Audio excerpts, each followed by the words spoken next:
Samahan niyo ako sa panibagong araw, time-lapse edition. Panimula nga ng araw ko ay maglinis ng kwarto sa umaga at mag-asikaso ng mga dapat asikasuhin. Bilang pampalipas ng oras at mag-isip ng mga dapat tatapusin, ay magkukusa tayo tumulong sa mga gawaing bahay dito sa bahay kung saan man kayo nakatira o saan kayo nakikisilong. Syempre ang una dyan ay maghugas tayo ng mga pinagkainan. Kung nakikita nyo, napakaganda ng araw, tirik na tirik. Ang sarap magsampay ng mga damit pero hindi akin yung mga nakasampay. At sa timelapse nga ito, kung nakikita nyo, ang langit ay napakaaliwalas at ang sarap mag-relapse. Kayo na lang mamili kung sino gusto nyo panoorin, kung ako ba o yung langit.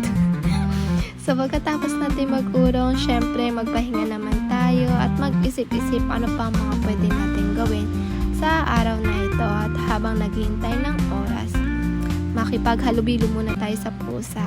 Tara at samahan nyo kami mag-lunch at kung ano nga ang pagkain ko today, yun din ang pinakain ko sa pusa ko. Sharing is caring nga, ika nila. So, yun nga. Kain lang kami ng kain ng pusa ko dyan. After that, tayo naman ay mag-aasikaso para i-ready ang sarili sa paglabas ng ating tahanan. Ano ba naman to? Makataata ako. So, habang nag-asikaso tayo para sa pagpunta natin sa school, ay, ayan nga, kain muna tayo sa labas with my sister sa after school consultation sa lampak sa sahig para makapagpahinga. At habang kalaro ko si Sora dyan, ganyan lamang tayo magpahinga. May quality time sa mga alaga natin. So, see you in another day. Bye!